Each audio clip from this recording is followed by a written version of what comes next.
అన్న నమస్తే అన్న. నమస్తే అన్న. తండ్రి మూవీ చూసావన్నా? చూసానన్న. ఎలా అనిపించింది? చాలా బాగుందన్న. ఏ థియేటర్ లో చూసావా లేదంటే మొబైల్ లో చూసావన్నా? మొబైల్ ఎందుకంటారు థియేటర్లోనే చూసినాం. మొబైల్ హెచ్డి క్వాలిటీ సినిమా వచ్చింది కదన్నా, బ్రహ్మాండంగా అందరూ చూస్తున్నారు కదా, నువ్వు చూడలేదా? ప్రతి ఒక్కరికి అలవాటు అయిందన్న ఇది. లైక్ వాళ్ళు ప్రొడ్యూసర్ వాళ్ళు ఎంతో డబ్బులు పెట్టి లైక్ ఒక డైరెక్టర్ అసలుకి ఆ పాత్రకే ప్రాణం పోసి అంత అలా తీస్తారు. హీరో అయినా సరే, హీరోయిన్ అయినా సరే, వాళ్ళ కింద పనిచేసే టెక్నీషియన్స్ అయినా సరే, ఎవరైనా సరే చాలా కష్టపడి తీస్తారు.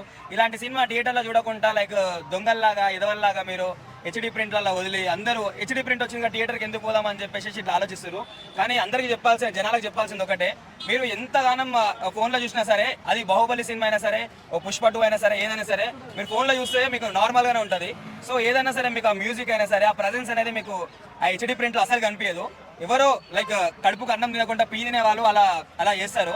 సో మీరు వాళ్ళు పంపించారు కదా మనం చూద్దామని ఎట్లనంటే ఎంతో కష్టపడతారు. అబ్బా ఒక సీన్ మేము ఇలా అదో రియల్ స్టోరీ, నాగ చైతన్య అలా మోడ్యులేట్ అయ్యి ఒక చేపలు పట్టడం లాగా అలా చేసి ఇలా చేసి వాళ్ళ కష్టపడే ఫలితం మొత్తం మీరు ఒక హెచ్డి ప్రింట్తో మొత్తం నాశనం చేస్తారు.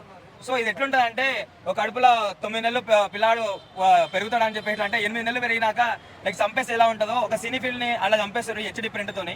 సో అందరికి చెప్పాల్సింది ఒకటే, సినిమా అనేది థియేటర్లలో చూస్తేనే మీకు ఆ ప్రజెన్స్ అనేది లైక్ ఆ ఎమోషన్ అన్ని తెలుస్తాయి. మీ హెచ్డి ప్రింట్లో చూస్తే మీ ఇంట్లో చూస్తున్నట్టే ఉంటుంది, దాంట్లో ఏం లేదు, అసలు మీరు ఏదో వెబ్ సిరీస్ చూస్తున్నట్టు ఉంటుంది. సో ప్రతి ఒక్కరికి like go and watch in the theatres.